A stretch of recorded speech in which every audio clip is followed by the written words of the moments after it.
Mummy घर पे नहीं है। कहाँ गई मम्मी? तू रुक, मैं शीला आंटी से चाबी लेके आती हूँ। आप जिस नंबर को डायल कर रहे हैं वो इस समय स्विच ऑफ है। मम्मी का नंबर ऑफ आ रहा है। पापा को लगाओ ना दी। हाँ। एक सेकंड। हेलो। हेलो पापा। एक मिनट रुको। एक्सक्यूज मी सर, एक मिनट। कितनी बार समझाया है काम के टाइम पे फोन मत किया करो। सॉरी पापा। जल्दी बोलो क्या है। पापा 3 घंटे हो गए, मम्मी घर पे नहीं आई हैं और उनका फोन भी बंद आ रहा है। आ जाएगी तुम्हारी मम्मी, कहीं गई नहीं है, ठीक है? अब दोबारा काम के टाइम पे फोन मत करना। चलो फोन रखो।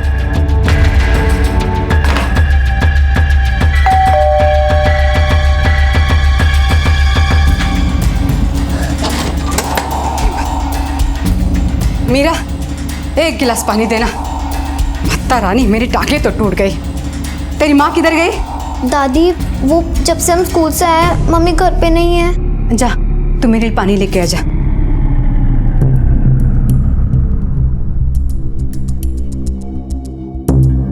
पानी।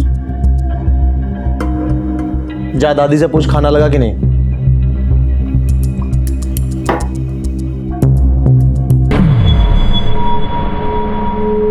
रिश्ते अजीब होते हैं। जब से इंसानी दुनिया अस्तित्व में आई है तब से न जाने कितने लेखक, कवि, दार्शनिक और मनोवैज्ञानिक रिश्तों के रहस्य को सुलझाने में लगे हैं। लेकिन हर रिश्ते की अपनी एक कहानी, हर एक का अपना सच, अपना रहस्य।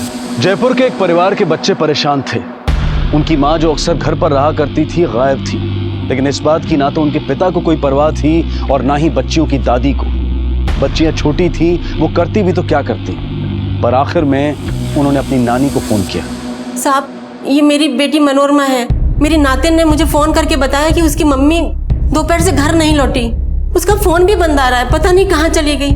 मेरे दामाद को तो इतनी भी फिक्र नहीं है कि वो थाने में आकर रिपोर्ट भी लिखवा दे। क्यों? आपकी बेटी और आपके दामाद के बीच कोई प्रॉब्लम? मेरा दामाद उसको बहुत परेशान करता है साहब, बहुत बेइज्जती करता है उसकी। उस बुढ़िया की हिम्मत कैसे हुई मुझ पर इतना घटिया इल्जाम लगाने की? मेरी बेटियों का दिमाग खराब करती है औरत। कलमुई, मेरी बहू माँ के पेट से झूठ बोलना सीख के आई है। पर यह बात तो सच है कि आपकी बहू घर नहीं लौटी। आपने आकर शिकायत दर्ज करवाई ना इन्होंने। मैं बताता हूं सर, कहां गई है वो। हीरोइन बनने के चक्कर में भागी है और ये पहली बार नहीं हुआ है, इसके पहले भी भाग चुकी है, बेटियों के पैदा होने से पहले।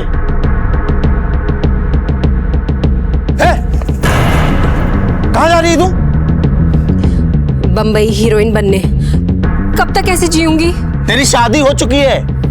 तो माधुरी दीक्षित भी तो शादी के बाद काम करती है, फिर मैं क्यों नहीं? सब झूठी बातें हैं साहब, मेरी बेटी ऐसी नहीं है। साहब देखिए, ये सब उसी का है। फिल्म और टीवी सीरियल का भूत सवार था उसके सर पर। अब साहब, इस उम्र में आकर कौन सी ऐसी लड़की है जो इस तरीके की पत्रिकाएं नहीं पढ़ती? और मैंने तो आज तक नहीं सुना साहब कि फिल्मी पत्रिकाएं पढ़ के कोई लड़की घर से भाग गई हो। 34 साल की है साहब मेरी बेटी, 2 बच्चियों की माँ है। उसे अपनी जिम्मेदारियों का पूरा एहसास है साहब। मेरी बेटी पागल थोड़ी है साहब जो ऐसे ही घर बार छोड़कर भाग जाएगी। और मान लो साहब कि उसने ऐसा करने की कोशिश की भी होगी तो वो सिर्फ इसलिए कि वो लोग उसके ऊपर बहुत अत्याचार करते हैं। क्यों करते हैं अत्याचार? कोई खास वजह? साहब, मेरे दामाद से उसकी खूबसूरती बर्दाश्त नहीं होती। साहब, मुझे आज भी वो दिन याद है जब मेरी बेटी घर आई थी। दूसरी बार पेट से थी वो। मैं क्या करूं माँ, कुछ समझ नहीं आता। प्यार जरा भी नहीं है। दोनों माँ बेटे हर वक्त मुझे सताते हैं। अब तो मारने भी लगे हैं। मेरी हर बात में नुक्स निकालते हैं माँ। जब वो तुझे इतना मारता है तो फिर तू दोबारा पेट से क्यों? मैं क्या करती माँ, मेरे साथ जबरदस्ती करते हैं। मेरी तबीयत ठीक हो या ना हो उन्हें कोई फर्क नहीं पड़ता। मैं हो गई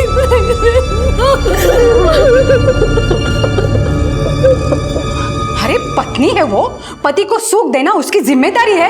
सर, बलात्कारी तो है ऐसा शारीरिक संबंध। देख लीजिए सब। माँ की ऐसी सोच तो बेटी कैसी होगी? दिन भर टीवी के सामने बैठे रहते हैं, कभी ये पिक्चर कभी वो पिक्चर। साहब मैं आपको बताती हूँ, एक दिन हमारे शहर में शूटिंग चल रही थी और ये महारानी घर का सारा काम धाम छोड़कर चली गई शूटिंग देखने। तो शूटिंग ही तो देखने के लिए गई थी। अरे कौन सा गुनाह कर दिया? समझते क्या आपने? क्या समझती है?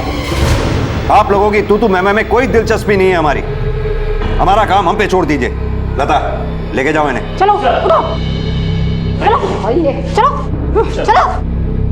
सर ये बात तो साफ है कि मनोरमा की ना अपने पति से बनती है ना सास से। कहीं ऐसा तो नहीं कि माँ बेटे ने मिलकर ही कुछ किया हो और फिर भागने की कहानी बना रहे हैं। अंकल, मम्मी हमें छोड़ के कभी नहीं जा सकती हैं। बेटा आप इतने यकीन के साथ कैसे कह सकते हो? अंकल, क्योंकि वो दुनिया की बेस्ट मम्मा है। अच्छा, तो अब आप बच्चों की बात पे भरोसा करेंगे? इतना दिमाग होता ही नहीं? अपनी माँ की नौटंकी को समझ पाने की समझ होती है इनमें? साहब वो कलमुई पिक्चर की इतनी दीवानी अपने बच्चों का नाम करिश्मा करीना रखने वाली थी। देखिए साहब, मैं तो कहती हूँ आप अपने कुछ लोगों को मुंबई भेज दो, देखना वही पड़ी मिलेगी हीरोइन बनने के चक्कर में। हाँ सर, मनोरमा अपने साथ एक भी कपड़ा लेकर नहीं गई, उसकी अलमारी से पर्स मिला।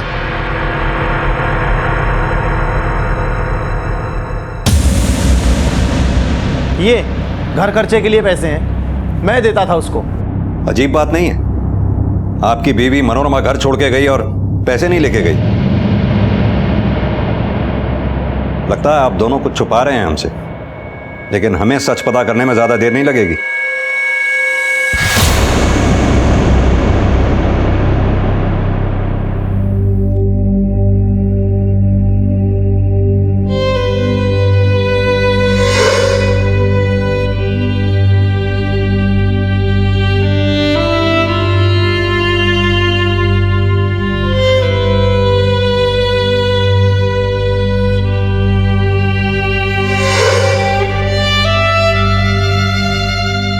नींद नहीं आ रही, माँ की याद आ रही है।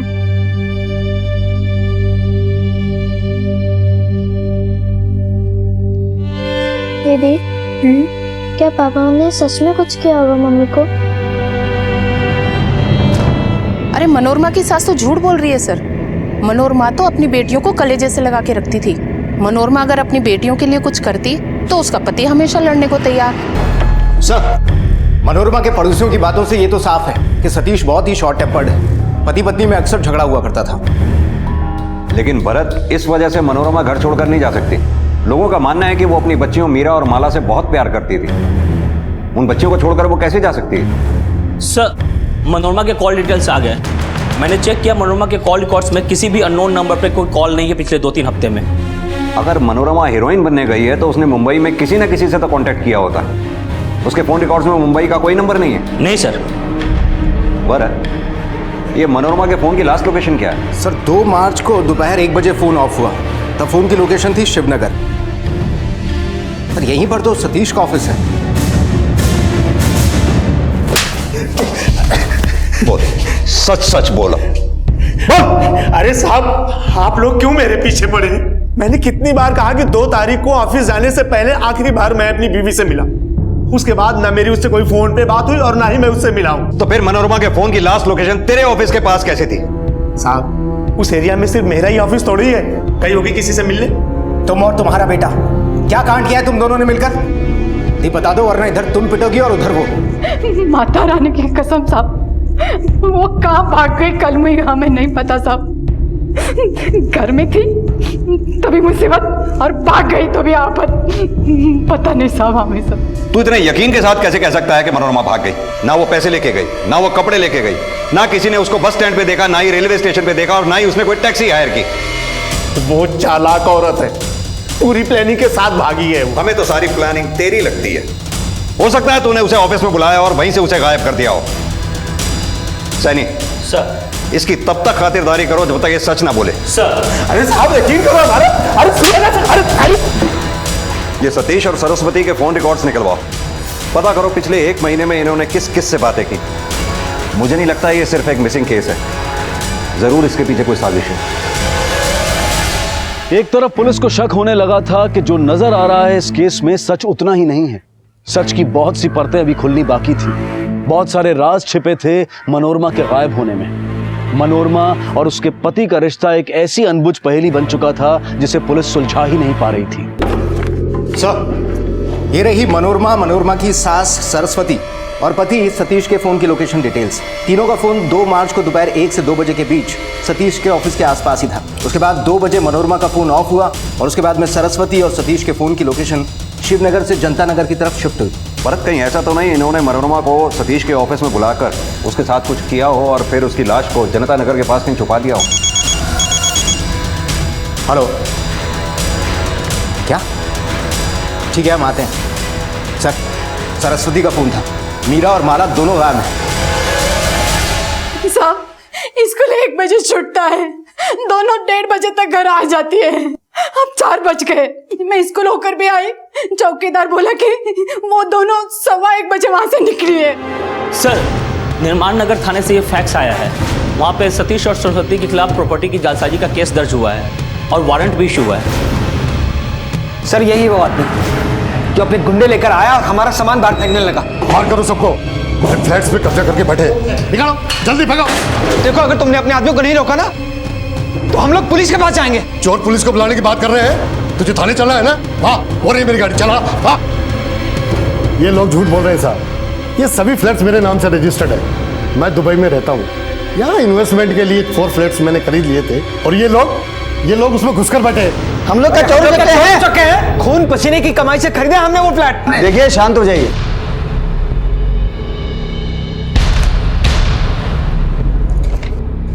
देखिए, रजिस्ट्रार ऑफिस से प्रॉपर्टी के कागजात मंगाए हैं और इनके हिसाब से चारों फ्लैट्स मिस्टर मलिक ने बिल्डर से खरीदे थे।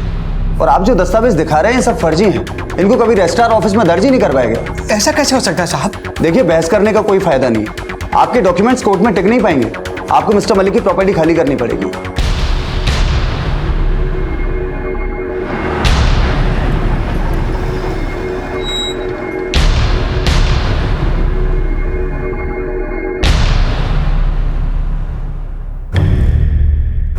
हे भगवान, शनि का फेरा पड़ गया क्या? और एक मुसीबत। सब कौन सा फ्लैट? हमने किसी को धोखे से फ्लैट नहीं बेचा है। सतीश, तुम प्रॉपर्टी का बिजनेस करते हो ना? और गायत्री हाउसिंग सोसाइटी के फ्लैट बेचने का काम भी तुम करते थे। हाँ साहब, करता हूँ, लेकिन हमने धोखे से किसी को फ्लैट नहीं बेचा है। देखिए साहब, मेरा बेटा 12 साल से इस लाइन में काम करता है। आज तक किसी ने उंगली तक नहीं उठाई इसकी तरफ। ये सब उस कन्वोई का काम है। हाँ, इल्जाम लगा रहे हैं साहब वो मेरी बेटी पर। चौका चूल्हे से बाहर तो उसे कभी निकलने नहीं दिया। वो प्रॉपर्टी के इस कारोबार को कहाँ समझेगी? अगर जालसाजी आपकी बहू ने की है तो डॉक्यूमेंट्स पर आप दोनों के साइन क्यों है? ये सब उसने धोखाधड़ी से किया है। 2 मार्च को 1 से 2 बजे के बीच मनोरमा के फोन की लास्ट लोकेशन थी सतीश के ऑफिस का एरिया। उसी दौरान सतीश और उसकी मां सरस्वती भी वहीं थे, जिसके बाद दोनों मां बेटे जनता नगर गए। और सर, उससे ठीक 1 दिन पहले यानी 1 मार्च को सतीश और उसकी मां के नाम से मिस्टर मलिक के फ्लैट्स 4 अलग अलग फैमिलीज को बेचे गए, फर्जी कागजात बनाकर। सर, 2 मार्च को मनोरमा गायब हुई और 15 मार्च को बेटियां। कहीं ऐसा तो नहीं 1 मार्च को सतीश ने जो फ्रॉड किया था उसकी भनक मनोरमा को लग गई हो और अगले ही दिन 2 मार्च को मनोरमा ने सतीश के ऑफिस जाकर सतीश और उसकी मां सरस्वती से बहस की हो, जिसके बाद पकड़े जाने के डर से सतीश और उसकी मां सरस्वती ने मनोरमा के साथ कुछ कर दिया हो। उसके बाद में दोनों बेटियों को मालूम हो गया हो कि उनकी मां के साथ में क्या हुआ, तो उन्होंने दोनों बेटियों को गायब कर दिया। लेकिन सर, सतीश और सरस्वती तो इस बात से ही इनकार कर रहे हैं कि उन्होंने किसी के साथ में धोखाधड़ी की है। एक तरीका है हमारे पास ये पता करने का कि फ्लैट्स बेचे किसने। चलो। अरे साहब, रोज रोज क्यों पुलिस स्टेशन लेकर आते हैं? कितनी बार कहूं, हमने कुछ नहीं किया है साहब।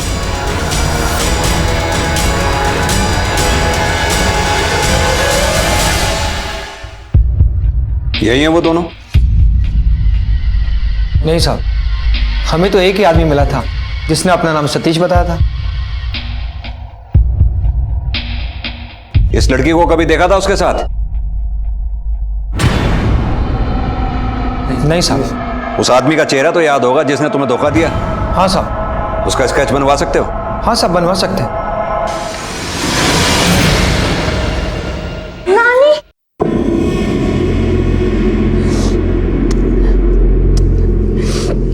कहाँ चली गई थी तुम दोनों? हाँ, नानी, वो हम मम्मी को ढूंढने चले गए थे।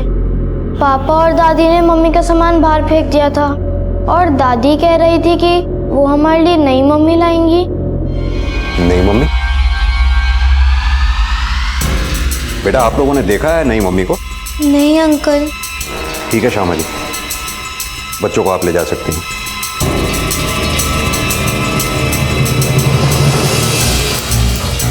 ये दूसरी मम्मी का नया ही एंगल सामने आया।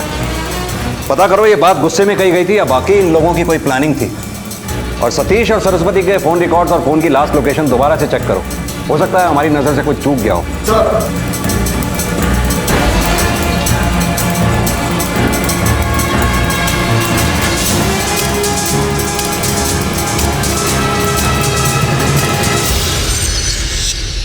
यही है वो जो आपके बेटे के लिए दूसरी बीवी लाने वाले थे, आप दोनों जिनसे 2 मार्च को जनता नगर मिलने गए थे। साहब वो कलमुई किसी काम की नहीं थी। हम तो सोचा बेटे की दूसरी शादी कर दूं। तो आपने अब तक ये बात छुपाई क्यों थी? और क्या करते साहब, शुरू से हम दोनों पर आप शक कर रहे थे और हमें क्या पता वो कलमुई उसी दिन गायब होगी। इस बारे में मनोरमा जानती थी? नहीं। देखिए साहब, मैं अपने बेटे का सुख देखना चाहती हूँ, बस, और कुछ नहीं। और सतीश तुम भी दूसरी शादी करना चाहते थे? सर पहले ऐसा नहीं था, मैं मनोरमा से प्यार करता था, लेकिन धीरे धीरे मुझे इस बात का एहसास होने लगा कि उसका दिल इस शादी में है ही नहीं। घर से भागने की भी कोशिश कर चुकी थी वो। सर हीरोइन बनने के लिए वो किसी भी हद तक जा सकती थी। घर को उसने ब्यूटी पार्लर बना रखा था, घंटों भर आईने के सामने मेकअप करती रहती थी, दिन भर बैठकर टीवी पर सीरियल्स और फिल्में देखा करती थी और मोहल्ले की सारी औरतों के साथ दिन भर गप्पे मारती रहती। कौन सी हीरोइन किसके साथ भाग गई, किसकी बेटी की शादी किसके साथ हो रही है। सर उसे कोई फिक्र नहीं थी, न बेटियों की, न घर की, न मेरी माँ की और न ही मेरी।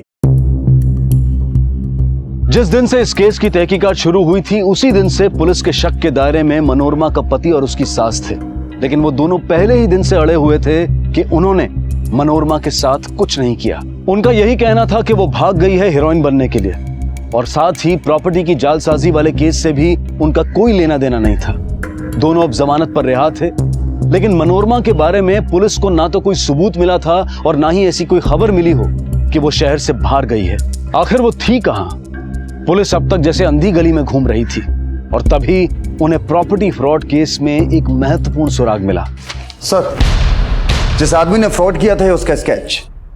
सर इसका नाम नरपत है, ये सतीश के ऑफिस में ही काम किया करता था, उसका असिस्टेंट था। 1.5 महीने पहले इसने नौकरी छोड़ दी अपना काम शुरू करने के लिए, लेकिन इसके कॉल रिकॉर्ड से एक बात और सामने आई है। क्या? ये देखिए सर, 4 फरवरी से 1 मार्च के बीच में इसने सतीश के घर लैंडलाइन पर कई कॉल किए हैं, ज्यादातर कॉल्स दिन में किए गए। तुमने कहा 4 फरवरी से 1 मार्च तक सतीश के घर लैंडलाइन पे फोन करता रहा है और 2 मार्च को ही मनोरमा गायब हुई। कहीं ऐसा तो नहीं नरपत और मनोरमा दोनों मिले हुए थे? गौरव तुम इस नरपत के बारे में पता करो, तब तक हम सरस्वती और सतीश से नरपत के बारे में बात करते हैं। सर क्या नरपत हमारे घर पे फोन करता था? वही तो हम भी जानना चाहते हैं। कलमुई कमीनी नौकर के साथ लाइन में टक्का और हमें फंसा कर भाग गई। कुछ भी बकवास मत करो माँ। देखिए सर, ये सच है कि हम दोनों उसको पसंद नहीं करते थे, लेकिन इसका मतलब ये नहीं है कि हम उस पर कुछ भी इल्जाम लगाएं, कीचड़ उछालें। खूबसूरत थी वो, हजारों लोग उस पर जान छिड़कते थे, इसमें उसका क्या कसूर? इतने साल हमारी शादी चल सकी इसलिए भी क्योंकि उसने अपने पास किसी को फटकने भी नहीं दिया। सर नरपत का ट्रेल मिल गया है सर। चूंकि मनोरमा ट्रेन, बस या टैक्सी से कहीं नहीं गई थी, इसलिए मैंने आसपास के सारे टोल नाकों की सीसीटीवी फुटेज चेक किए। और ये देखिए सर, 2 मार्च को करीब 2:30 बजे नेशनल हाईवे 12 पर नरपत के साथ ये औरत थी। कहां तक ट्रेल कर पाए इसको? सर कार किराए पर ली थी जिसमें जीपीएस ट्रैकर लगा हुआ था, जिससे उनका रूट ट्रेस हो गया। उस रात ये मोहाना के एक होटल में रुके थे और अगले दिन यानी 3 मार्च को इन्होंने रेलवे स्टेशन के पास एक पॉइंट पर गाड़ी छोड़ दी। इसके बाद पता नहीं चल पाया सर। अब या तो इससे आगे ये दोनों कार बदलकर चले गए या ट्रेन से कहीं चले गए। अब आगे की कड़ियां हमें मोहाना जाकर ही मिलेंगी।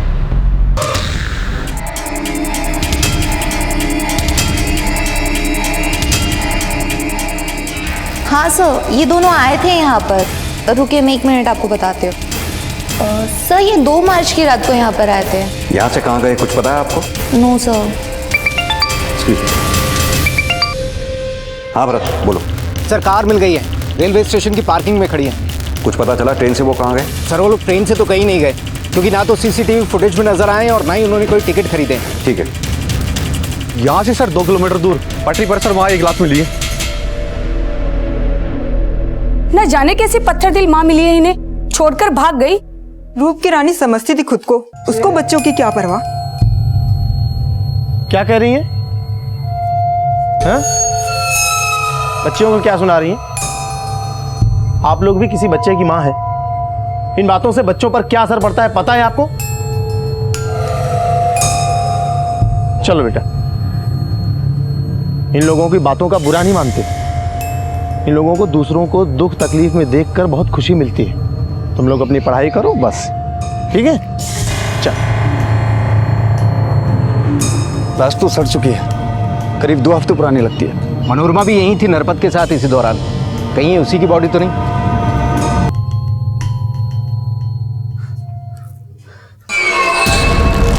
सर, ये मनोरमा है, ये साड़ी और गहने उसी के हैं। बॉडी सड़ चुकी है, पक्का ये मनोरमा ही है? शादी के बाद 12 साल साथ में गुजारे, आंखें इतना धोखा नहीं करेंगी, ये मनोरमा ही है सर। आइए।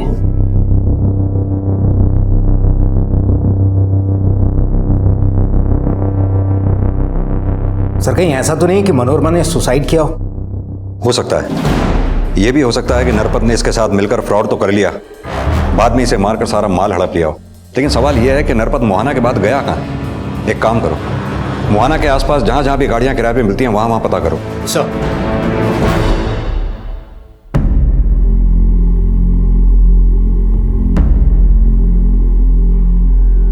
माला, तू उदास मत हो।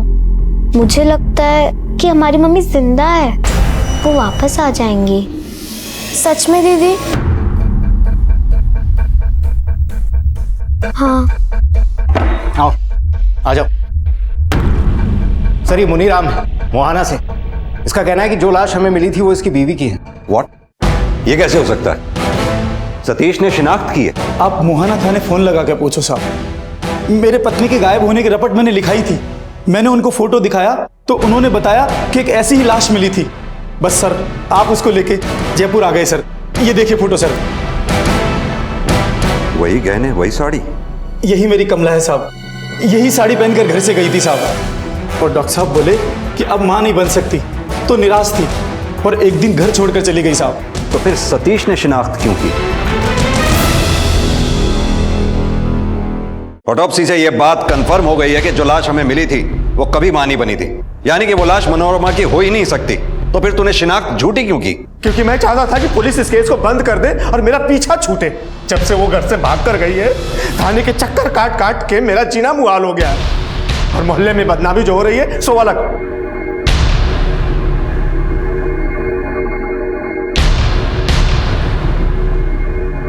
नानी, आप यहाँ?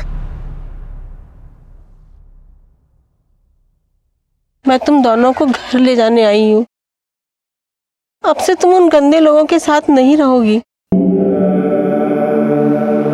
नानी, हम नहीं चल सकते। मम्मी लौट के पापा के घर ही आएंगी ना?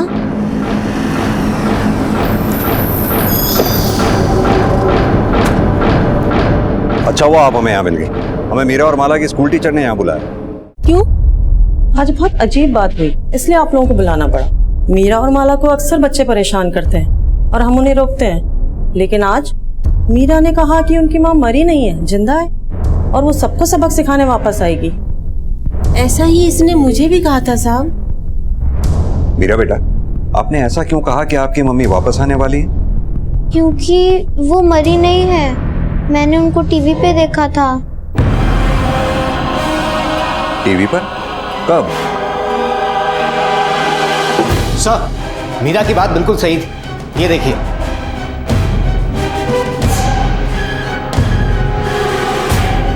यानी सतीश और उसकी माँ सही थे।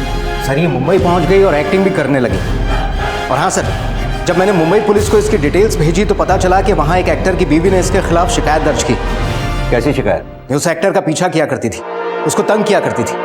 यहाँ हम पागलों की तरह केस के अलग अलग एंगल से जूझ रहे हैं, और वहां मैडम मनोरमा हीरोइन बन चुकी हैं। भरत, तुम और गौरव फौरन मुंबई जाओ, जितनी जल्दी हो सके इस मनोरमा को ट्रेस करो। सर।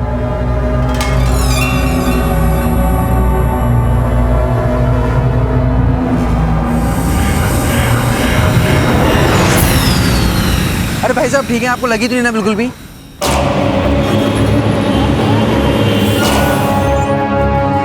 हाँ मैंने ही करवाई थी FIR। 3 हफ्ते हो गए हैं, जीना हराम कर दिया उस औरत ने मेरे पति का।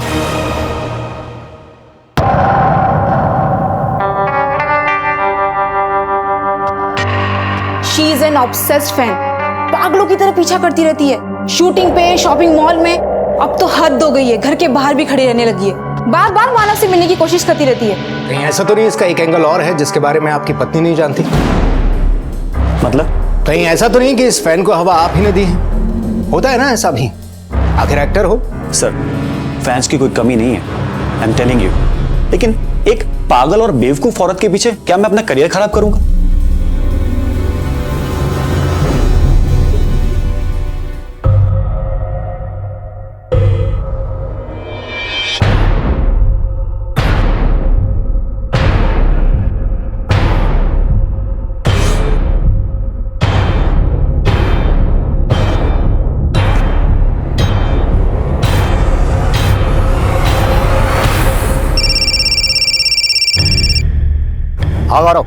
मनोरमा का घर चेक किया, वो यहाँ कई दिन से नहीं आई और नहीं उसके घर से हमें कुछ खास हाथ लगा है। मुझे एक और स्टोरी पता चली है मनोरमा के बारे में। मनोरमा और वो एक्टर मानव भी मिला करते हैं, ब्रेक में वैनिटी वैन में और आसपास की एक कॉफी शॉप में। असल जिंदगी में भी बहुत अच्छी एक्टिंग कर रहा है मानव। कुछ महीने पहले हुई थी मुलाकात उससे, जब मेरा जयपुर में शूट था, उसी दौरान वो कहने लगी कि उसे एक्टर बनना है और मैंने भी डींगे हाँकते हुए उससे ये कह दिया कि आ जाओ मुंबई, इंडस्ट्री में मेरी जान पहचान है तो मैं रोल दिलवा दूंगा। लेकिन मुझे क्या पता था कि वो सचमुच मुंबई आ टपकेगी। वो मुझे कहने लगी कि रोल दिलवाने के लिए वो मुझे पैसे भी देगी और उसने मुझे ये कहा कि उसके बाद बहुत सारा पैसा है।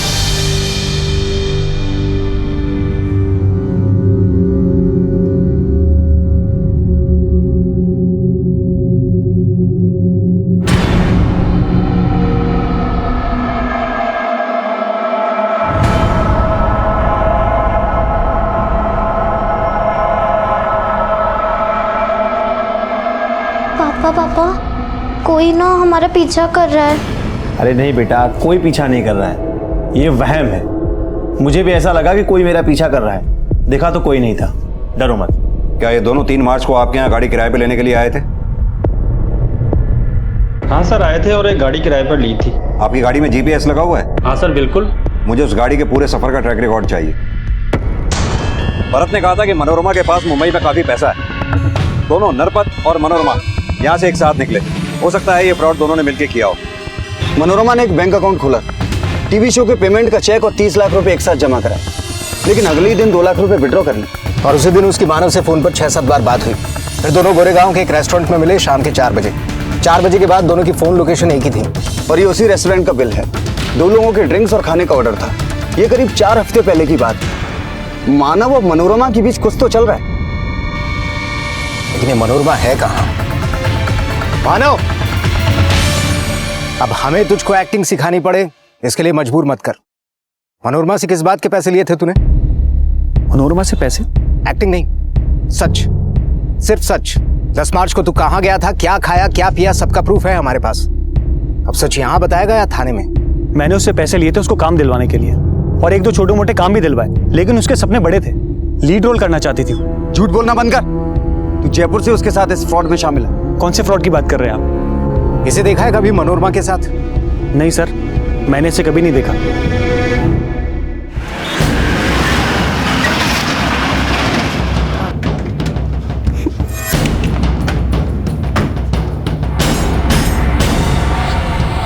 यही है वो गाड़ी जो नरपत ने रीजेंट कार वाले से किराए पे ली थी। नंबर भी वही है। ये आदमी यहाँ रुका हुआ? हाँ जी सर, रुका हुआ है। कौन सा नंबर कमरा में? ये 105 में रुके हुए हैं सर। इसकी डुप्लीकेट चाबी दो हमें।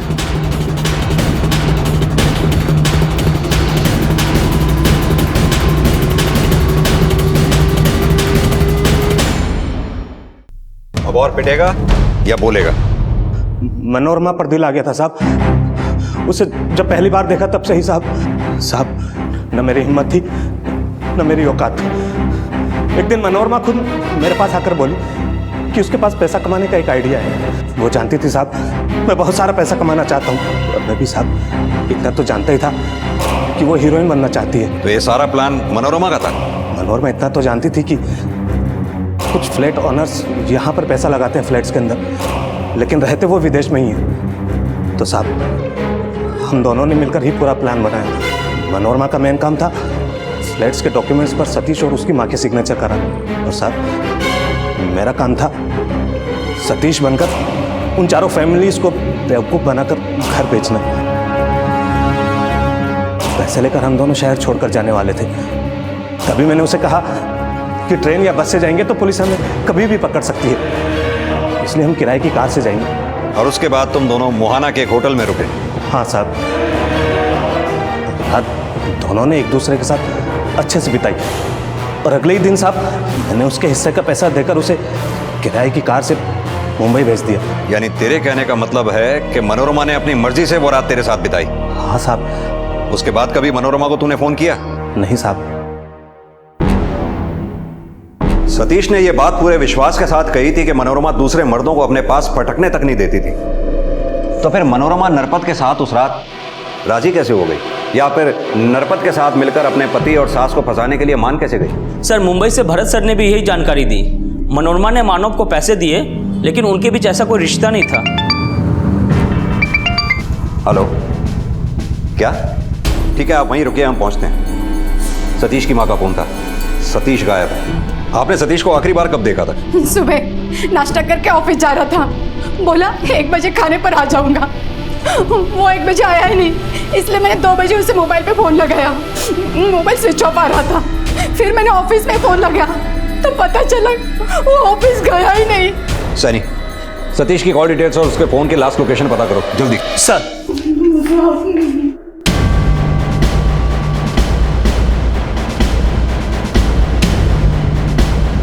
मनोरमा को जयपुर ट्रेन में चढ़ते हुए देखा गया है। लेकिन वो जयपुर लौटेगी क्यों? ये औरत कब क्या करती है, क्यों करती है, ये तो तभी समझ में आएगा जब एक बार वो हमारे हाथ लगेगी।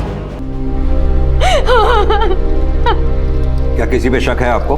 2-4 दिन से सतीश का कोई पीछा कर रहा था, ऐसा उसको शक था साहब। सैनी, पता करो क्या किसी ने इनके घर के आसपास किसी अनजान आदमी को देखा है क्या? सर। मेरा बेटा। सर, ये इन्फॉर्मेशन तो पक्की है। मनोरमा जयपुर ट्रेन से निकली थी। मनोरमा के जयपुर आने की खबर और सतीश के लाश मिलने की खबर दोनों एक साथ ही आई हैं। और सर, वो ऐसा क्यों करेगी? इतनी मुश्किल से तो यहाँ से भागी थी, वापस आई भी तो क्यों? अगर मनोरमा जयपुर में है तो इसने अपने बच्चों से या फिर अपने पति से कांटेक्ट करने की कोशिश जरूर की होगी। ये सतीश के कॉल रिकॉर्ड्स दोबारा से चेक करो। सर,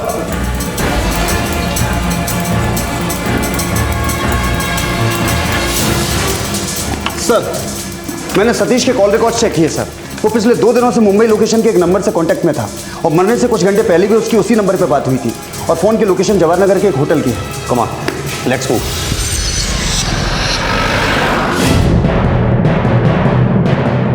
जरा चेक करके बताइए, इस नंबर का गेस्ट कोई आपके यहाँ ठहरा हुआ? जी सर।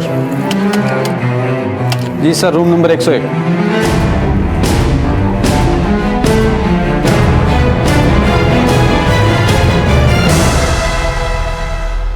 हाँ सर, मैंने और नरपत ने मिलकर ही जालसाजी की थी। मैं हीरोइन बनना चाहती थी सर, और मुंबई जाने के लिए बहुत सारे पैसों की ज़रूरत थी। नरपत ने कहा वो मेरी मदद करेगा। मैंने उस पर भरोसा किया सर, और इसलिए उसके साथ चली गई। रास्ते में हम मोहाना के एक होटल में रुके। पैसे देना तो दूर, उसने मेरे साथ जबरदस्ती। तुम्हारे साथ इतना सब कुछ हुआ तो फिर घर वापस क्यों नहीं गई तुम? किस मुंह से लौटती सर? माँ के पास भी नहीं जा सकती थी। नरपत चाहता था मैं उसके साथ रहूं, लेकिन मैं मौका पाते ही सारे पैसे लेकर मुंबई भाग गई सर। वहां कुछ दिन स्ट्रगल करने के बाद मुझे एक सीरियल में एक रोल भी मिल गया। तो फिर तुम अब जयपुर वापस क्यों आई? सर, मैं अपनी बच्चियों के बिना नहीं रह सकती। मैंने सोचा मैं अपनी बच्चियों को अपने पास मुंबई ले आती हूँ, इसलिए जयपुर आई। यहाँ आकर मैंने सतीश को फ़ोन किया। मैंने उसे कहा कि मैं उसे डिवोर्स दे दूंगी, उससे कोई पैसों की डिमांड भी नहीं करूंगी, बस वो मेरी बच्चियां मुझे दे दे। मुझे पता था सर, मेरी सास मेरे पति के लिए वैसे भी दूसरी बीवी ढूंढ रही थी, पर सतीश ने मना कर दिया। उसने मुझे धमकी दी कि मैं अपनी बेटियों के पास भी ना दिखूं। उसने मुझे कहा चाहे कुछ भी हो जाए, वो मीरा और माला को मुझे नहीं देगा। इस बात पे हमारा बहुत झगड़ा हुआ सर। और इसी झगड़े की वजह से तुमने सतीश का कत्ल कर दिया? नहीं सर, नहीं, मैंने सतीश को नहीं मारा। सर, हमने मनोरमा का कमरा और पूरा सामान चेक किया, लेकिन मर्डर वेपन नहीं मिला। सर, ये उस्मान है, तीरथ नगर में ऑटो चलाता है। इसने बताया कि इसके ऑटो में कुछ दिन पहले एक आदमी बैठा था जिसने सतीश का पीछा किया था। चेहरा याद है तुम्हें उस आदमी का? हाँ जी साहब, याद है।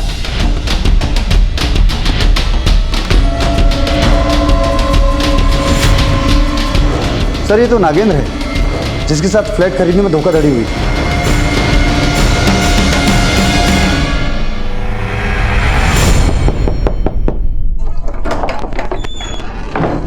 देखो इसे जरा। अरे कहाँ मुझसे चले आ रहे? अभी पता चल जाएगा। सर, इनके बैकयार्ड से मिला। जिंदगी भर की कमाई वो फ्लैट खरीदने में गई। सरकारी नौकरी में हूं, आप खुद ही सोच लें कितना कमाता हूं, कितना बचाता हूं। सोचा था बाकी की जिंदगी बड़े आराम से अपने घर में बिताऊंगा।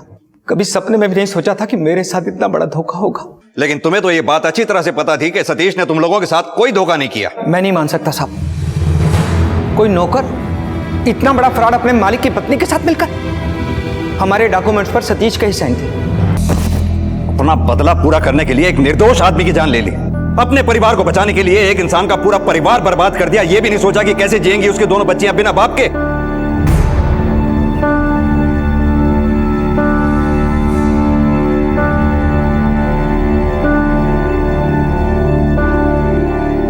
मनोरमा खूबसूरत थी, टैलेंट भी होगा उसमें। वो एक्टिंग करना चाहती थी, स्टार बनना चाहती थी, लेकिन उसके पति ने उसकी ख्वाहिशों को समझा ही नहीं। वो एक ऐसे रिश्ते में बंध गई जिसमें प्यार भी नहीं था। उसकी नजर में सिर्फ घुटन ही थी उसकी जिंदगी।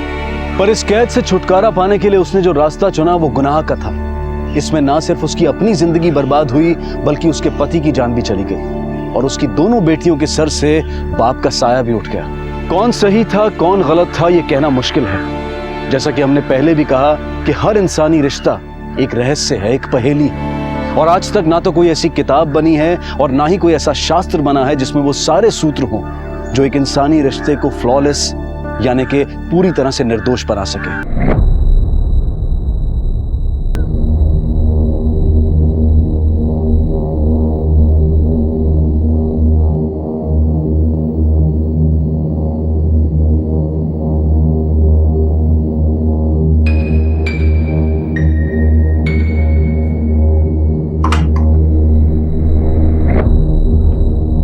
सुधा, सुधा, अरे जयेश नहीं आया है। सुधा उठ ना बाबा, जयेश नहीं आया है। भाई काय को इतना चिल्ला रही है? पूरे चाल को उठाएगी क्या? बेटा नहीं आया, बेटा नहीं आया। अरे बाबा जयेश नहीं आया है।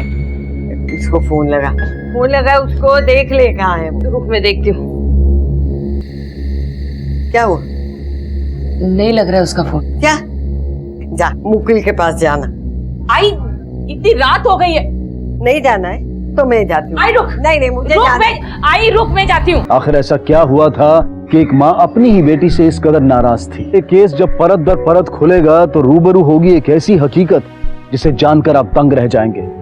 मुंबई के उपनगर भयंदर का ये केस आपके सामने अपराध की एक ऐसी तस्वीर पेश करेगा जो आपने पहले कभी नहीं देखी होगी। हेलो बबलू मामा, मैं सुधा बोल रही हूँ। जयेश आया क्या वहाँ पे? नहीं है, नहीं कुछ नहीं। वो बोल रहा था मुझे कि इस हफ्ते आपके यहाँ आने वाला है, तो मुझे लगा शायद आपके यहाँ आया होगा, इसलिए फोन किया। ठीक है।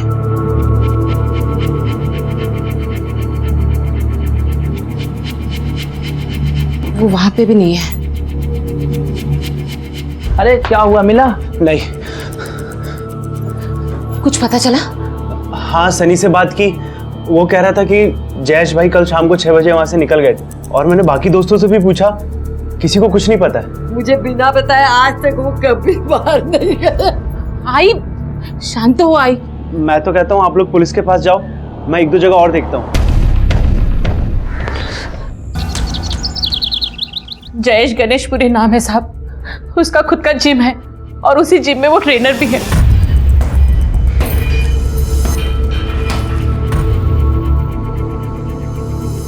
जिम का नाम क्या है? एक्सरसाइज ऐसा ही कुछ नाम है साहब।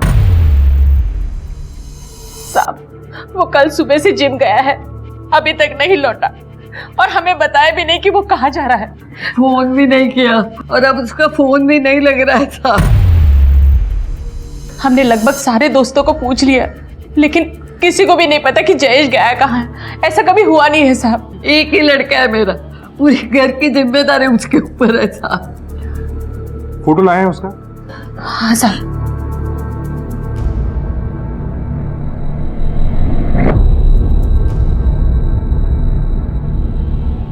आप लोग आइए हमारे साथ। क्या हुआ साहब? जयेश अपने घर का इकलौता कमाने वाला जिम्मेदार सदस्य था। आखिर किसने एक सीधे साधे इंसान को मौत के घाट उतार दिया था? जयेश और लड़की के बदन पर भारी चोटों के निशान थे। लड़की के साथ घिनौना अपराध होने के भी संकेत थे। क्या है इन दोनों हत्याओं के पीछे का राज? संतोष, ये आई, टिफिन दे। ओ आली, अरे कल आए थे कि नहीं? क्या है? 2 दिन से वैशाली का फोन नहीं आया। अरे जाके जरा पता कर, मुझे लगता है वो किसी मुसीबत में तो नहीं है। अगर तुमको इतनी चिंता है तो खुद जाके ढूंढो ना उसे। यार टिफिन दो ना। ओ आली, अरे देख क्या बड़बड़ा रहे, वैशाली वैशाली कर रहे हैं और बोल रहे उसको फोन लगा। और कोई काम नहीं है क्या मुझे? ओ तुम ही पन्ना, दिखता नहीं वो काम पे जा रहा है। ए तू घे जामी बत्ते हला। रात्री तिचाच फोन आला होता ना, क्या बोल रही थी वो? अरे पता नहीं क्या बड़बड़ कर रही थी। मर चुकी है वो हमारे लिए। झोंक तिकड़ा गपचुप। ओ फोन तो दे, मैं फोन करता हूँ। घे खुद ही ले ले। अरे देना।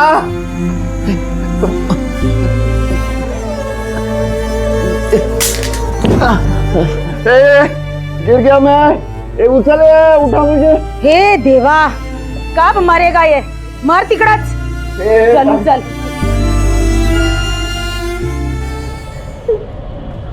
देखिए, मैं समझ सकता हूँ कि पूछताछ करने के लिए ठीक टाइम नहीं, लेकिन आपने बताया था कि जयेश की अपनी जिम थी जहाँ वो खुद ही ट्रेनर था। क्या उसकी किसी से कोई दुश्मनी थी, कोई लफड़ा या कुछ और? नहीं साहब, वो बहुत ही अच्छा लड़का था, किसी के साथ दुश्मनी नहीं साहब। अच्छा, उसका किसी से कोई अफेयर था या प्यार? नहीं साहब, वो बहुत ही जिम्मेदार और सुलझा हुआ लड़का था। वो ये सब चक्कर में नहीं पड़ता था। कोई तो ऐसा होगा जिसकी जयेश से नहीं जमती थी, कभी कोई झगड़ा हुआ हो, उसने आपको बताया हो या आपको खुद ही पता हो? साहब, उसका सिर्फ झगड़ा मेरे पति आशुतोष के साथ था। किस बात पे हुआ था झगड़ा? वो ये सब चक्कर में नहीं पड़ता था। कोई तो ऐसा होगा जिसकी जयेश से नहीं जमती थी, कभी कोई झगड़ा हुआ हो, उसने आपको बताया हो या आपको खुद ही पता हो? साहब, उसका सिर्फ झगड़ा मेरे पति आशुतोष के साथ था। किस बात पे हुआ था झगड़ा? साहब, आशुतोष की और मेरी शादी लव मैरिज हुई थी, लेकिन शादी के बाद आशुतोष एकदम बदल गया साहब। जयेश को पहले से ही शक था आशुतोष मुझे मारता पीटता है। जब ये सब उसने अपने आंखों के सामने देखा तो उससे बर्दाश्त नहीं हुआ सर। वो मुझे उसी वक्त घर ले गया। जयेश पर बहुत जिम्मेदारियां थी साहब, अपनी बीमार माँ, अपनी छोटी बहन किरण की शादी। साहब, वो हम सब के बारे में बहुत सोचता था। भगवान करे ऐसा भाई मुझे हर जन्म में मिले। अच्छा, आप अपने घर में रहने कब से आई हैं? 6 महीने हो गए साहब। ठीक है, आप जा सकते हैं।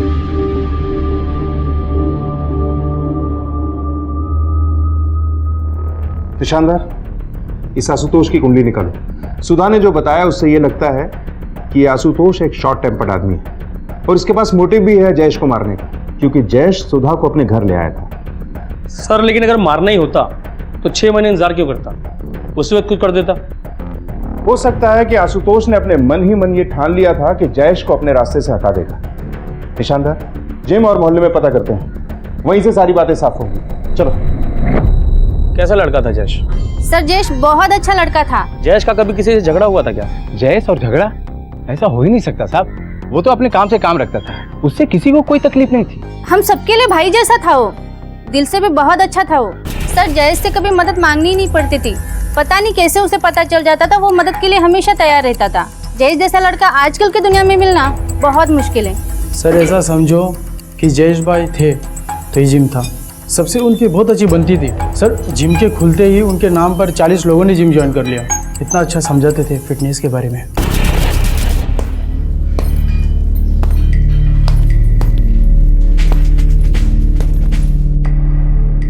हाँ ऐसे नहीं,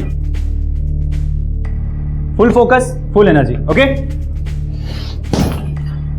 देखो, हमें बॉडी के हिसाब से नहीं बल्कि बॉडी को अपने हिसाब से रखना चाहिए। You know what Pinky, fitness is the first step toward success. अगर तुम सही तरीके से एक्सरसाइज करोगी, फोकस्ड रहोगी तो हमेशा फिट रहोगी। पोस्टमार्टम रिपोर्ट से काफी कुछ क्लियर हो जाएगा। इन लोगों से पूछताछ से जयेश की जिंदगी का एक पहलू हमारे सामने आ चुका है, लेकिन उसकी जिंदगी का कोई दूसरा पहलू जरूर है जो अभी तक सामने आना बाकी है। सर शुरुआती पोस्टमार्टम रिपोर्ट के हिसाब से जयेश की मौत ब्रेन हेमरेज से हुई है, और सर जिस तरह की चोट है उसे देख के लगता है कि इसे घात लगाकर मारा गया होगा। हो सकता है किसी से पुरानी दुश्मनी रही हो। अब तक की इन्वेस्टिगेशन में सभी ने जयेश की तारीफ की है, बस एक आशुतोष है जिससे जयेश की नहीं बनी।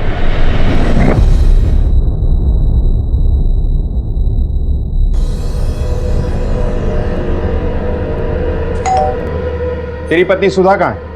सर वो तो अपने मायके गई है। मायके गई है या मारपीट के भेजी है तूने? और वो जयेश, जयेश कहाँ है? साहब वो तो अपने जिम में होगा ना। जिम में? जिम में नहीं है, उसका खून हो गया है। खून? हाँ, और ये भोलेपन की एक्टिंग मत कर हमारे सामने, समझा? हमें सब पता है। सच सच बोल, तेरा लफड़ा हुआ था ना जयेश के साथ, तूने ही मारा है ना उसे? मैंने जयेश को नहीं मारा साहब। सर बहुत दिन से तो मैं उससे मिला भी नहीं हूँ। मिला नहीं तो क्या हुआ?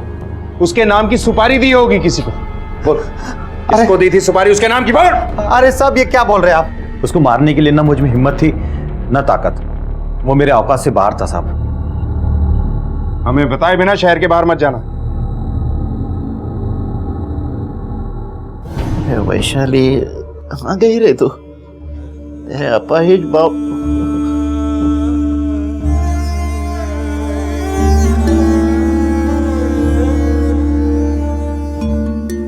पापा, हाँ पापा ये देखिए। अरे 2 महीने लगे लेकिन आखिर ट्रस्ट वालों ने दे ही दिया। अब टेंशन की कोई बात नहीं है। पूरा दिन ऐसे लेटे लेटे उब जाते हैं ना, पर अब कोई टेंशन नहीं है। मैं आपको रोज इस पे घुमाऊंगी और एक बार मेरी नौकरी लग जाए आपको अपने साथ लेके जाऊंगी। बेटा चिंता मत कर, वो है ना मेरा बाप्पा, ए गणपति बाप्पा, सुखी रखेगा तेरे को बेटा। बाबा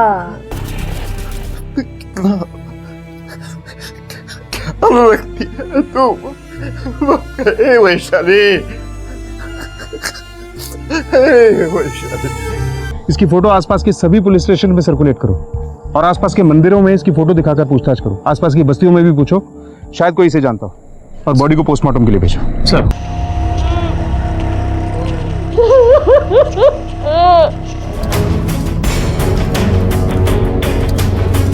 पुलिस मौका वारदात से मिली डायरी से जुड़ी हर छानबीन कर रही थी। शहर के कोने कोने में उसकी तस्वीर भी लगाई गई थी ताकि जल्द से जल्द उस लड़की की शनाख्त हो सके।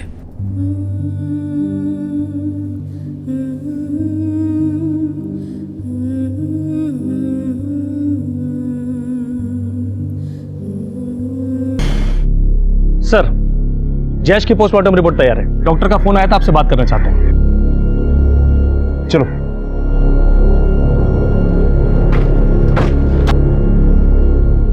विक्टिम की पूरी बॉडी पे चोट के काफ़ी निशान हैं, इसलिए हमने डिसाइड किया कि इसका एक्सरे कराएं, और एक्सरे कराने से हमें पता चला कि काफ़ी अंदरूनी चोटें हैं। कुल मिला के काफ़ी इंजरीज हैं।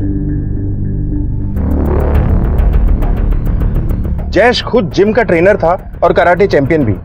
उसे इस तरह कोई मार सकता है, यह एंगल मेरे गले नहीं उतर। लेकिन इतना जरूर है कि जयेश की जिंदगी का कोई दूसरा पहलू भी है। साहब नारियल तो देखा होगा आपने, अपना जयेश भी एकदम नारियल माफी की था, ऊपर से एकदम सख्त और अंदर से नर्म। साहब झगड़ा तो दूर की बात, कभी किसी को पलटकर जवाब भी नहीं दिया। मुकुंद, तुम जयेश के सबसे करीबी थे, कभी कोई ऐसी बात जो जयेश ने तुम्हें बताई हो या तुमने खुद नोटिस की हो? साहब ऐसा कुछ तो हुआ नहीं था, लेकिन हाँ एक चीज नोटिस की थी साहब, वो मैसेज में बात करता था मोबाइल। क्या हुआ, किसको अकेले अकेले मैसेज कर रहा है? कुछ नहीं यार, ये बस ऐसे ही। मुझे कुछ काम है, मैं मिलता हूँ तुझे, ठीक है? क्या बात है, प्रॉब्लम है क्या? चलना बैठते हैं। नहीं यार, कोई प्रॉब्लम नहीं है। साहब मुझे बड़ा अटपटा सा लगा था, क्योंकि कभी ऐसा हुआ नहीं था। कभी उसकी किसी से कोई लड़ाई हुई थी, कोई बहस, चाहे छोटी मोटी से? साले देख लूंगा तुझे। बाद में उस लड़के के साथ जयेश की दोस्ती हो गई थी, पता नहीं कैसे, पर उसे कई बार जयेश के साथ देखा गया था और उसने हमारे साथ जिम खुलवाने में मदद भी की थी। एक पल में दुश्मनी और दूसरे पल में दोस्ती। नाम क्या है इस दोस्त का? साहब वीरेंद्र नाम है उसका। सर वीरेंद्र शहर के बाहर है, मैसेज छोड़ दिया है। और सर ये रही उस लड़की की पोस्टमार्टम रिपोर्ट। सर लड़की के साथ गैंगरेप हुआ है। मुझे लगता है जयेश और इस लड़की के केस में कोई ना कोई कनेक्शन जरूर है।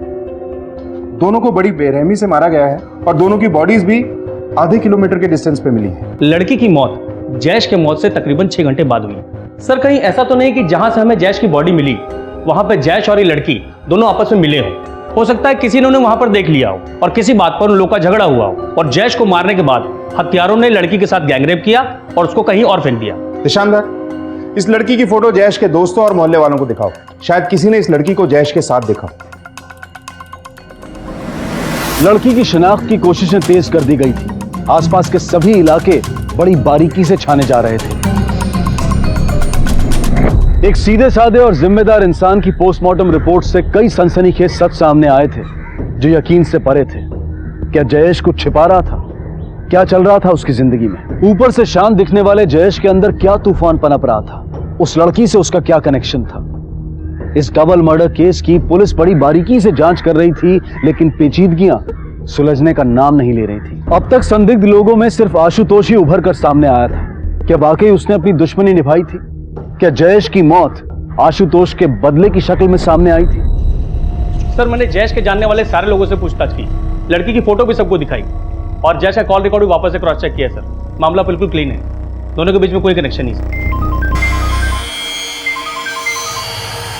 हेलो सर, वो डायरी वाले लड़के का पता चल गया।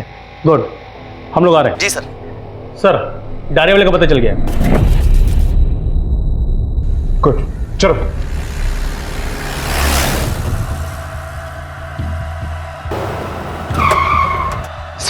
सर वो रहे दोनों। रुक साले, रुक, रुक, रुक, भाग, रुक, मिसाइल भाग, भाग जल्दी।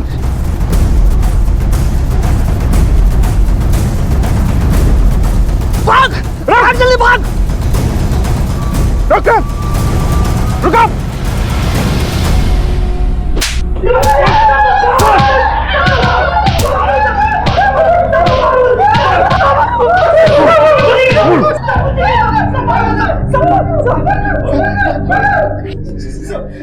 पहचानता है इस डायरी को? हाँ साहब, ये मेरी डायरी है साहब। तूने रेप किया था उस लड़की का? हाँ तूने रेप किया ना? क्यों मारा दोनों को? बोल, कैसा जानता दोनों को? बोल। दोनों को सब, वहां तो वो लड़की अकेली पड़ी थी साहब। और साहब हम वहां से चले गए साहब, लेकिन फिर भी वो लड़की जिंदा थी साहब। तुम लोगों की वजह से उस लड़की की जान चली गई। शर्म आती है तुम्हें इंसान कहते हुए? तुम्हारी जगह कोई जानवर भी होता ना तो तरस खा के मदद करता उस लड़की की। तुम लोगों की वजह से मर गई हो। पहचानता है इसको? नहीं साहब। 2 मिनट के मजे के लिए ना अब सड़ना सारी जिंदगी जेल में। सब गलती हुई सर, सब गलती हुई साहब। सर अब तक ना ही किसी ने इस लड़की को पहचाना है और ना ही कोई मिसिंग कंप्लेंट दर्ज करवाने आया। हमने हर तरह से पूछताछ की, लेकिन ये लड़के रेप के अलावा कुछ एडमिट नहीं कर रहे। अगर इन लोगों ने जयेश को नहीं मारा है, फिर जयेश को किसने मारा है? और ये लड़की वहां कहां से आई?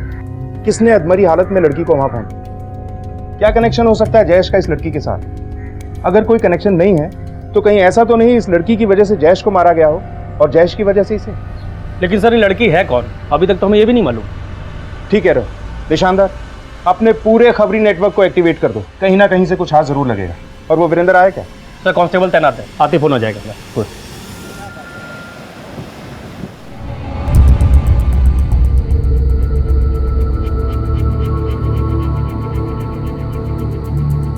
तू आजकल फोन पे ज्यादा चिपकने लगी है। तुझे क्या मतलब है? तो अपने काम से काम रखना। क्या बोली? यही कि तू अपने काम से काम रख, मेरी जिंदगी में ज्यादा दखल मत दे, समझी? तेरा दिमाग है ना ज्यादा चलने लगा है। अगर जयेश होता ना तो इस ढंग से मेरे से बात नहीं करती तू। आई जयेश के साथ मृत पाई जाने वाली लड़की का अब तक कोई सुराग नहीं मिला था। पुलिस पूरी शिद्दत से उसके परिवार तक पहुंचने की कोशिश कर रही थी। सर जयेश की मां गुजर गई। कैसे?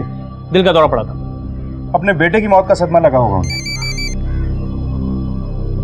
हेलो, ठीक है सर। वीरेंद्र जिससे जयेश का झगड़ा हुआ था वो आ गया। चलो।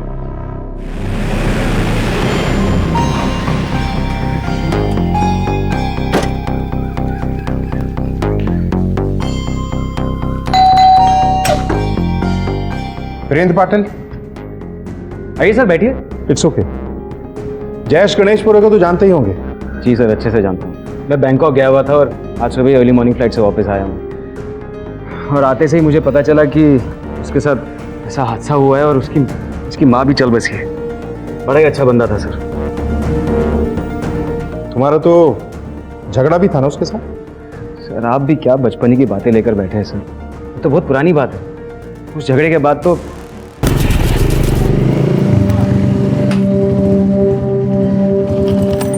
सॉरी यार, कल गुस्से में कुछ ज्यादा ही, कुछ दिल पे मत लेना है। एक्चुअली तू सही था, मैं गलत था। It's okay. मुझे दुश्मनी नहीं पालनी। दुश्मनी का तो कोई सवाल ही नहीं है। वो मैंने भी सिचुएशन के हिसाब से रिएक्ट किया था। तो फिर दोस्ती पाल लेते। श्योर। वीरेंद्र, जयेश से जिम शुरू करना था। मैंने पैसे लगाए और उसने मेहनत, और हम दोनों पार्टनर बन गए। वो जिम शुरू करने के लिए मैंने 10 लाख रुपए जरूर लगाए थे, लेकिन वो जिम सिर्फ और सिर्फ जयेश का था। वो चलता था तो सिर्फ जयेश के वजह से। अब पता नहीं मैं सुधा दीदी से कैसे मिलूंगा, मिलके क्या कहूंगा, समझ भी नहीं आ रहा। ठीक है ईशानदार, रेलवे पुलिस से संपर्क करो, उस जगह पर दोबारा से छानबीन करो, शायद कुछ हाथ लगे।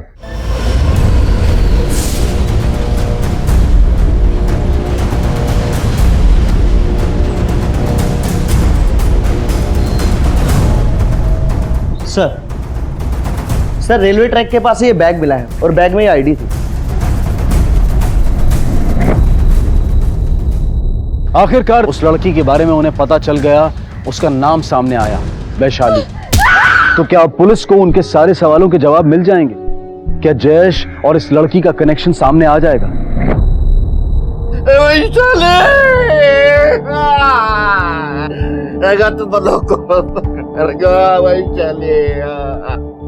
काय नाटक लावून ठेवले?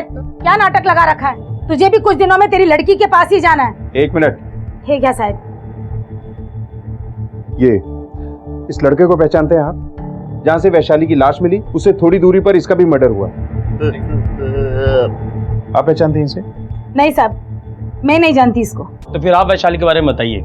आखिरी बार उसका कॉल आपको ही आया था, क्या कहा था उसने? काय बोलना साहब, बोल रही थी बाबा मुझे बचाना, बाबा वो लोग। आपने ये जानने की कोशिश नहीं की कि वो किस मुसीबत में है, क्या कहना चाहती है? मला काय माहिती साहब, वो क्या कहना चाहती थी, वो किस मुसीबत में थी। फोन ही कट हो गया। अच्छा आप वैशाली के बारे में बताइए, वो क्या करती थी, कहाँ जाती थी? पागल थी वो क्या करती थी साहब, कहाँ जाती थी, किसी को कुछ मालूम नहीं है। यहाँ तक कि वो हर काम अधूरा करती थी, पढ़ाई अधूरी, नौकरी अधूरी, यहाँ तक कि उसकी शादी भी अधूरी रह गई थी। कैसे नहीं करेगी शादी तू? आई, मैं नहीं करेगी शादी, मेरे को नहीं करनी है शादी। शादी तो तुझे करनी पड़ेगी। अरे भाई, अरे का पीछे पाठी लागले? अरे नाही तिला लग्न करायचं, मत करने देना शादी। बसा तुम्ही मधी मधी बोलू नका, कळलं ना? शादी तो तुझे करनी पड़ेगी। मेरे से पूछा किसी ने? पूछने की क्या जरूरत है? उम्र हो गई है तेरी शादी की। तो तेरा भाई आया ना बाबा, तो वो तुझे बराबर बताएगा तू शादी करेगी या नहीं करेगी। बेटा साहब भले ही मैं उसके ऊपर चिल्लाई, मगर उसकी भलाई के लिए मैंने उसे बहुत समझाया, मगर वो भाग गई। अरे चुप करो, कितना खासोगे? दिखता नहीं मैं बात कर रही हूँ। सबको मौत आती है, तुम्हें नहीं आती। अपनी लड़की के पास जाना है क्या अभी? 1 मिनट, पहले आप पानी पिलाइए, उसके बाद बात करेंगे। जाइए पानी लेके आइए। क्या दुनिया को मौत आती है, पता नहीं तुझे कब आएगी, कब मेरे से पीछा छोड़ेगा। आपका दिमाग तो ठीक है, कोई इस तरह पानी देता है अपने पति को? मुझे बहुत काम है, मुझे अंदर खाना बनाना है। मैंने जो बताना था बता दिया।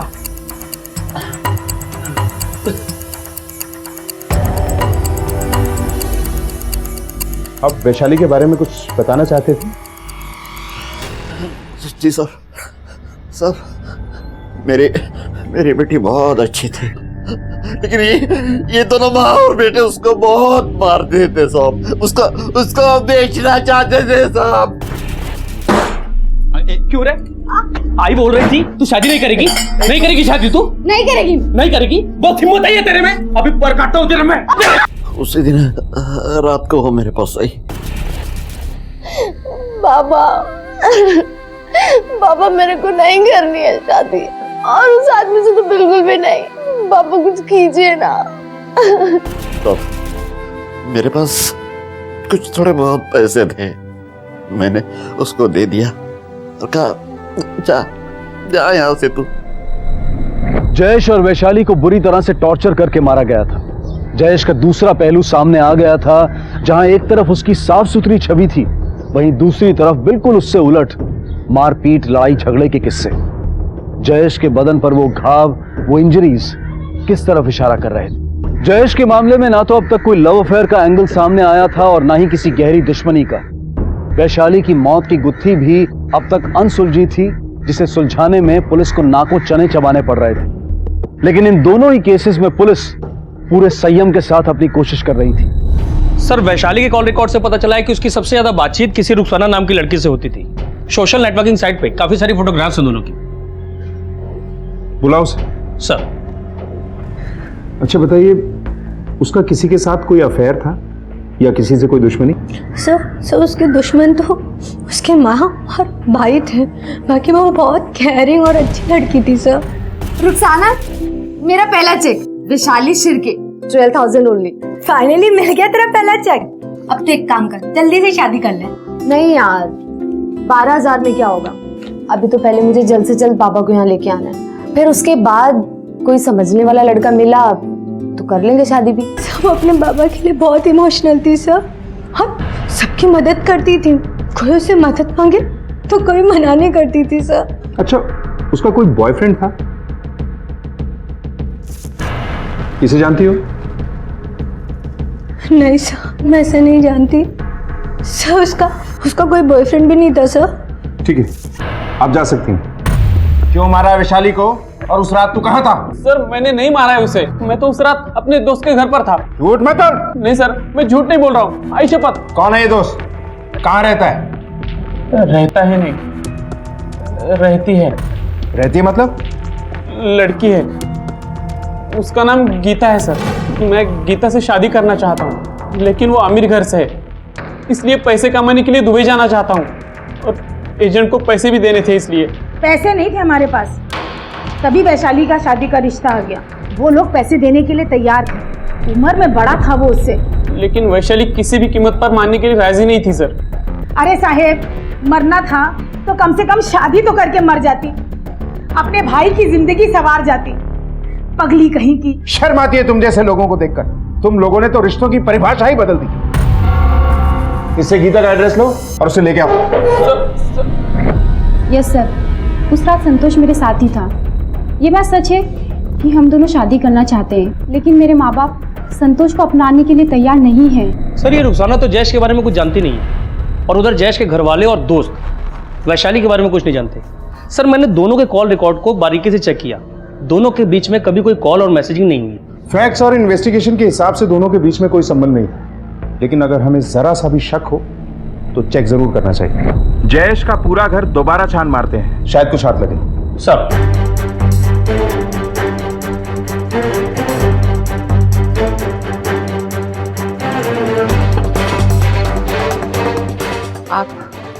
हमें जयेश के कमरे की तलाशी लेनी है।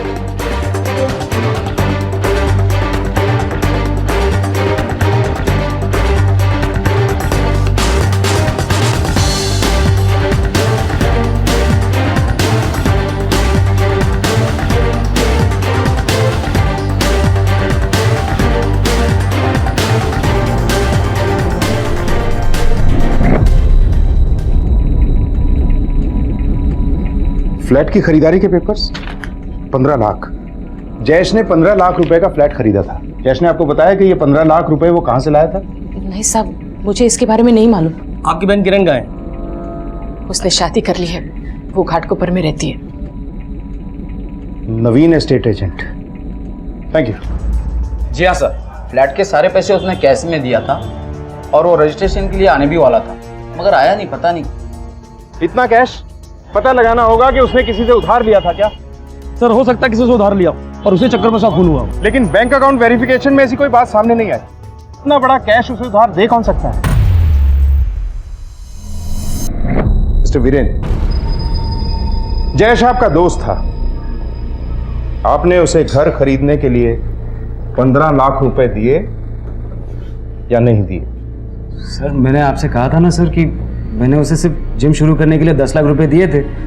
उसने कभी मुझसे फ्लैट खरीदने के लिए तो पैसे मांगे ही नहीं। मांगे होते तो शायद दे भी देता सर। इतना पैसा लगाया तुमने जिम पर, तुम पार्टनर भी थे, तो कोई रिटर्न एग्रीमेंट, कोई कॉन्ट्रैक्ट साइन नहीं किया? हम दोनों तो दोस्त थे सर, और मेरे लिए इतना ही काफी था। हम दोनों तो जुबान के बहुत पक्के थे। वैसे भी हमारा सारा कारोबार तो जुबान पे ही चलता है ना सर। ठीक है, जाओ। Thank you sir. निशानदार, एक बात मुझे हजम नहीं हो रही। इन्वेस्टिगेशन के हिसाब से जयेश अपनी हर चीज में बिल्कुल परफेक्ट था, पक्का और साफ सुथरा। हर चीज को रिटर्न में लेता था वो। फिर इस जिम के लिए ना तो उसने कोई कॉन्ट्रैक्ट साइन किया और ना ही कोई एग्रीमेंट, और 15 लाख रुपए कैश। सर मुझे तो इस वीरेंद्र पे शक हो रहा है, क्योंकि बिना हिसाब किताब के लेन देन यही करता है। ये वीरेंद्र जरूर कुछ ना कुछ हमसे छिपा रहा है। अपना एक कांस्टेबल सिविल ड्रेस में 24 घंटे इसके पीछे रखो, इसकी हर मोमेंट पे नजर रखो। सर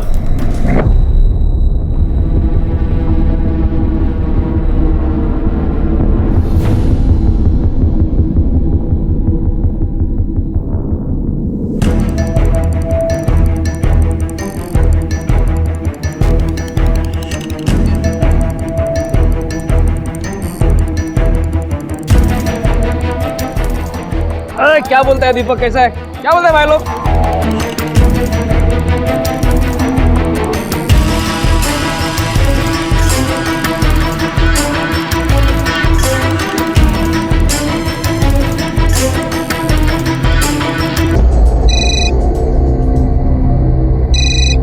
हेलो,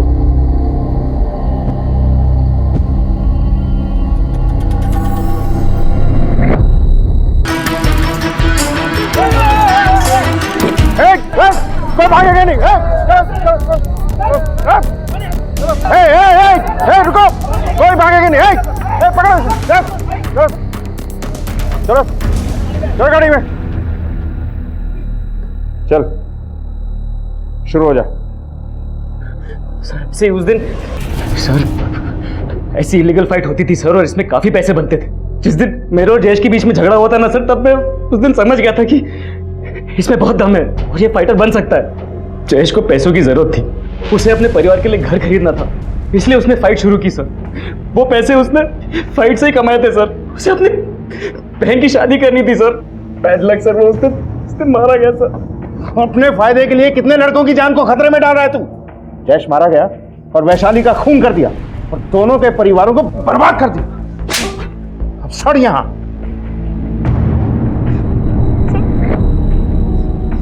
पैसा कमाने के नए नए तरीके हमेशा से ही आजमाए जाते रहे हैं, लेकिन इस होड़ में कई ऐसे मामले भी सामने आए हैं जहां इंसान की जिंदगी को खतरा हो सकता है। ऐसे अपराध न सिर्फ जुर्म को बढ़ावा देते हैं बल्कि इंसानियत के लिए भी खतरा है। नौजवानों से हमारी गुजारिश है कि वो इस तरह के खतरनाक खेल ना खेलें। जयेश ने अपनी जिम्मेदारियों को निभाने के लिए गलत तरीका चुना, जिसमें वो कामयाब तो हुआ लेकिन उसका सुख पाने के लिए वो जिंदा नहीं बचा। वैशाली की मां ने वैशाली को कभी अपनी बेटी समझा ही नहीं, उसे सिर्फ अपने बेटे से प्यार था। अगर उसने अपनी बेटी में वो विश्वास जगाया होता, उसका साथ दिया होता, तो आज वैशाली जिंदा होती और उसका सहारा बनती। जिंदगी अनमोल है, इसे बेकार में ना गवाएं। इसी विचार के साथ अब मैं अनूप सोनी आपसे विदा लेता हूं। फिर मुलाकात होगी अगले एपिसोड में एक और चौंका देने वाले केस के साथ। तब तक अपना और अपने परिवार का ख्याल रखें और देखते रहें क्राइम पेट्रोल डायल 100। सबक एक को सीख हम सबको। जय हिंद। क्राइम पेट्रोल के और भी दिलचस्प कहानी देखने के लिए हमारे चैनल को सब्सक्राइब करें और बेल आइकॉन दबाना न भूलें।